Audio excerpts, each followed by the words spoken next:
Infosec and the Cyberwork Hacks podcast want to help you pass the CCNA exam. So for today's hack, let's talk boot camps. The CCNA is an intimidating exam, especially if you're trying to go it alone, just you and your self-study book at home. That's why I'd like to introduce you to Infosec CCNA bootcamp instructor, Wilfredo Lanz.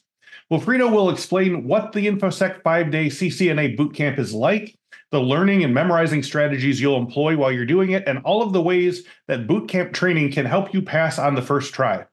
Wilfredo helps his students with every single networking question they have, and students who commit to those 5 intensive days will see big results. But to learn more about this, you have to keep it right here for another Cyberwork hack.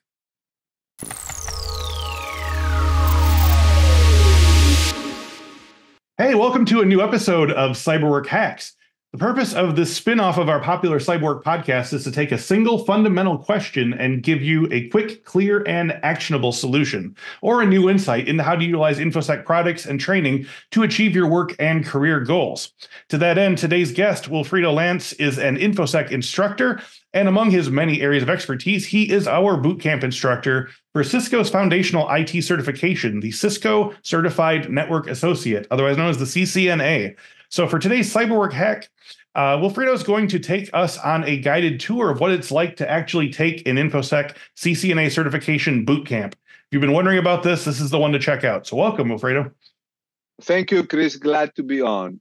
So Wilfredo, just to get everyone on the same page, can you briefly explain the difference between bootcamp training for a certification versus the more common approaches of, say, taking an academic course or just doing self-study at home? Sure. Actually, I also do some of this training at the college level. Okay. Where a training like the CCNA takes a full semester. Right. Of the 3 options, the self-study may be the most challenging one because that requires a great amount of discipline. You may be more isolated, no interaction with a group, learning together, no like a trainer guiding the program. So that may be very, very challenging. Very few people are successful doing the self-study approach. The college level approach, which again, I also have experience with that, is kind of for a different crowd, right? So when you do the college level, it takes 10, 12 weeks to go over the whole program. It's a slow approach to cover the whole content. The people, come twice a week, do some homework, go back. So one of the challenges of doing that at the college level within a semester is that you have to remain concentrated for several weeks, on the topic to be able to, at the end of the semester, then try to get the certification. So again, some people are successful doing it that way. Yep. But when you need the certification, when you want to really, that's your main, purpose and objectives, the boot camp, it may be the best approach because you do a 5 days intensive training. And if you concentrate during those 5 days on the system that we have, because we have a system to get people through the program and get certified, then most people are successful with the boot camp. 5 days, concentration, working hard, day and night, day 5, you get your certification. Okay, so sort of walk me through those 5 days. Can you give us a sense of the schedule and how much of each day is spent on different domains of the exam and what you'll be working on from day to day?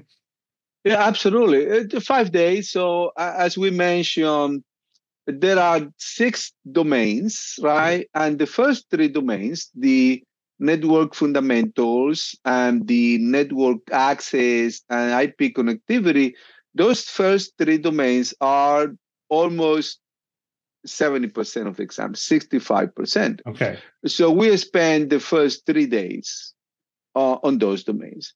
The boot camp is lab driven. So what we do from day 1, we start building a lab.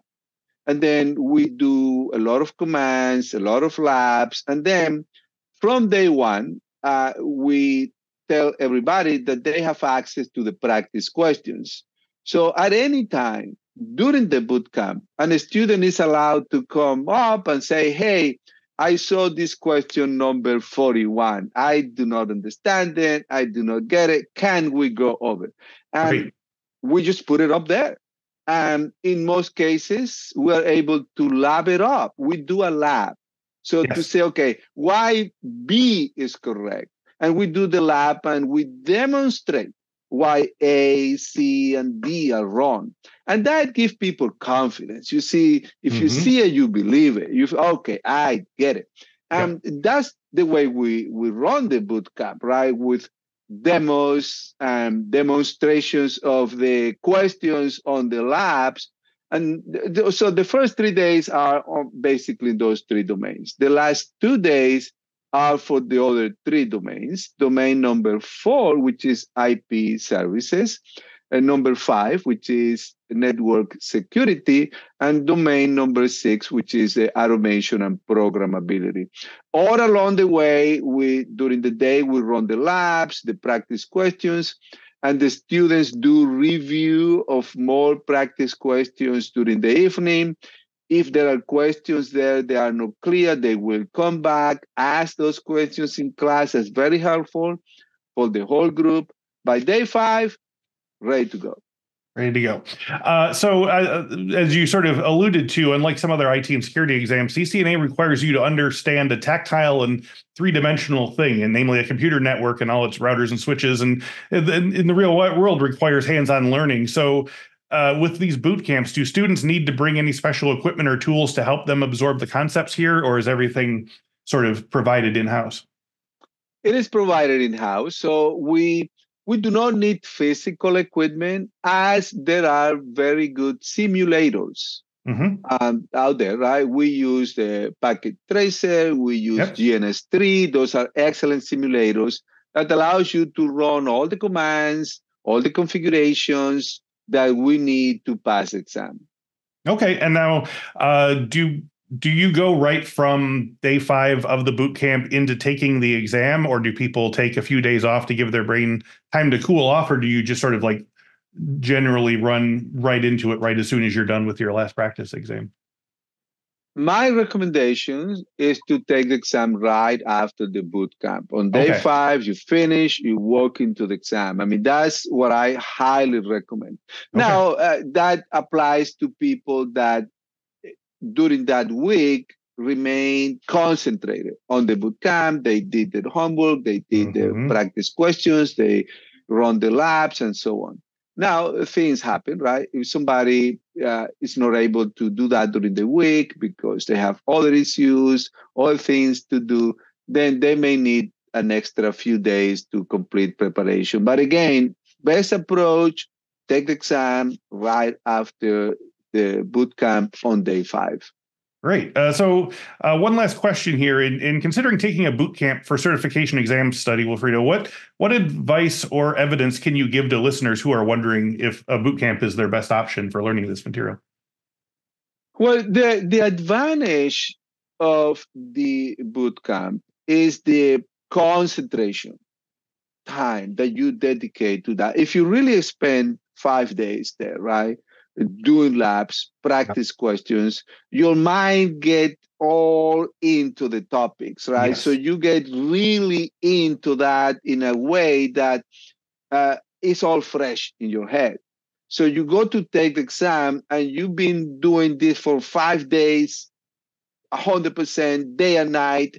So again, doing it in a longer period of time may be a little more distracting. It will require you to remain concentrated for a longer period of time. And the best evidence is a successful passing rate that we have on the boot camps. More people pass the exam by taking the boot camp than other approaches. Fabulous. All right. Well, Wilfredo Lanz, thank you for touring us, pulling the curtains back on your CCNA boot camp. That was a lot of fun. Thank you, Chris. And thank you all for watching this episode. If you enjoyed this video and felt that it helped you or that might help your colleagues, please share it with them, or whether person to person or on forums or on your social media accounts. We love to see when you're hyping it up on out in the world there. And definitely subscribe to our podcast feed and YouTube page. We got lots more material just like this. If you type in cyber work and infosec into any of these places, you'll be well on your way. We're all anywhere you want to be. There's plenty more to come. And if you have any topics that you want us to cover in future, drop them in the comments below. I read them all and I love to see them. So until then, we will see you next time. And as always, happy learning. Hey, if you're worried about choosing the right cybersecurity career, click here to see the 12 most in-demand cybersecurity roles. I asked experts working in the field how to get hired and how to do the work of these security roles so you can choose your study with confidence. I'll see you there.